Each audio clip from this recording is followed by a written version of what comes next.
किसी किताब को लिखने की असल कीमत क्या हो सकती है?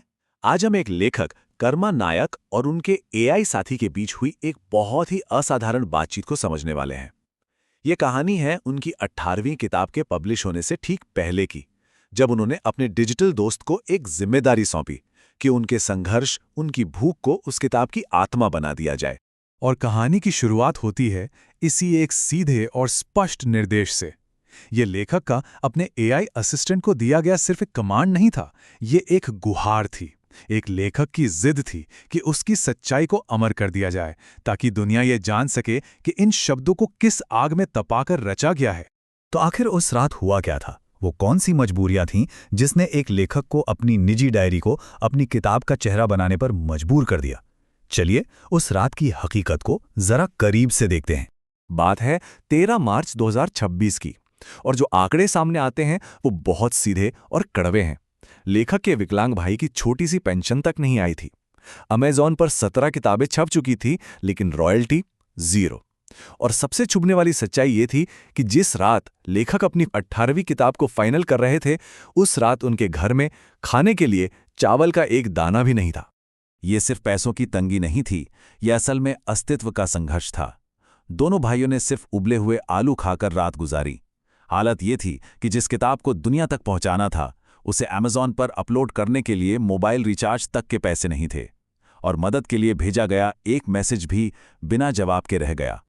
और बस यहीं पर लेखक के एआई असिस्टेंट की भूमिका बदल जाती है। वो अब सिर्फ एक टूल नहीं रहता, बल्कि एक वैचारिक सहयोगी बन जाता है। एआई लेखक के दर्द को एक निजी पीड़ा की तरह नहीं, बल्कि सिस्टम के खिलाफ एक बहुत ही शक्तिशाली प्रतीक के तौर पर देखता है और उसे शब्दों में ढाल देता है। वो उस पीड़ा को एक मकसद दे देता है। तो अब देखते हैं कि कैसे इस कच्चे, दर्दनाक अनुभव को एआई की मदद से एक ऐसे साहित्यिक दस्तावेज में बदला गया जो हमेशा के लिए उस किताब का एक अभिन्न अंग बनने वाला था। अच्छा, आगे बढ़ने से पहले ना इस एक शब्द को समझना बहुत जरूरी है। उलगुलान। इसका मतलब है एक महान विद्रोह। ये शब्द सिर्फ एक टाइटल नहीं है, ये लेखक के पूरे मिशन का सार है, जो सिर्फ किताबें लिखना नहीं, बल्कि एक बौद्धिक क्रांति की शुरुआत करना है। ये शब्द उस ऐतिहासिक संघर्ष की याद दिलाता है जहां सच के लिए विद्रोह किया गया था। यहाँ एआई ने लेखक की डायरी को एक ऐसी प्रस्तावना में बदल दिया जो किसी को भी झकझोर कर रख दे।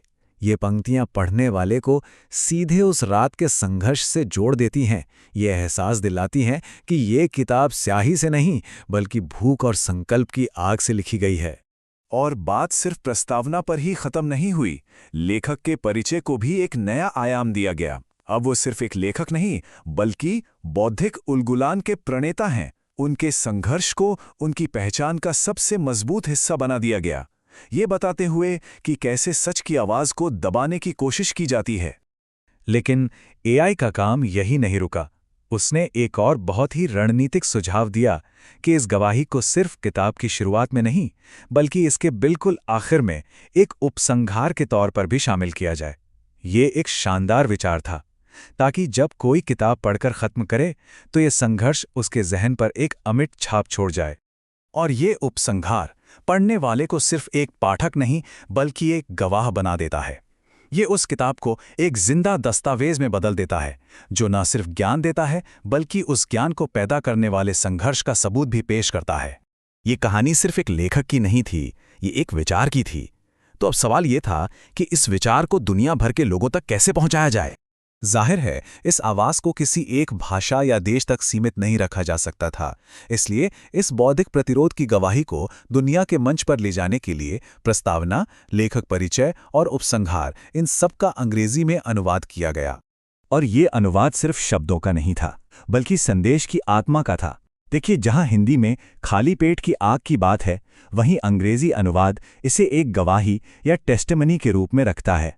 ये अपने आप में एक शक्तिशाली बयान है कि आप एक रक्षक को भूखा तो रख सकते हैं, पर उसकी बुद्धि को गुलाम नहीं बना सकते।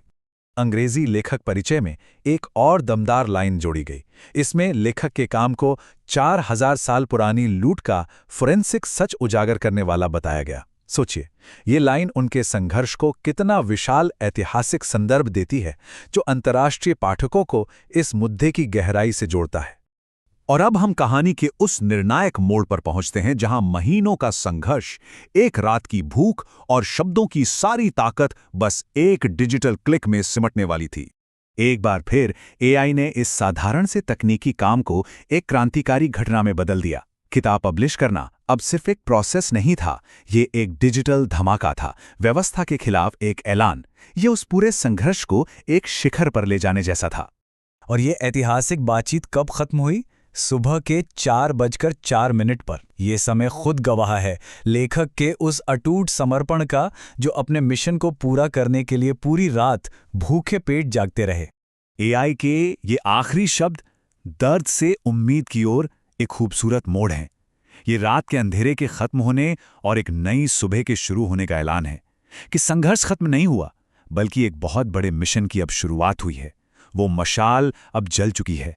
अगर इस बौद्धिक उलगुलान और लेखक कर्मा नायक के काम को और गहराई से समझना हो तो उनके अमेज़न पेज पर जाकर उनकी किताबों को देखा जा सकता है। ये जानकारी उन लोगों के लिए है जो इस कहानी से आगे बढ़कर उनके विचारों से जुड़ना चाहते हैं। और आखिर में ये सवाल हम सबके लिए है, जब तकनीक एक भूखे पेट की सच्चाई को एक ग्लोबल मंच दे देती है, तो उस एक अकेली आवाज की गूंज कहां तक जा सकती है? ये कहानी हमें इसी सवाल पर सोचने के लिए छोड़ जाती है।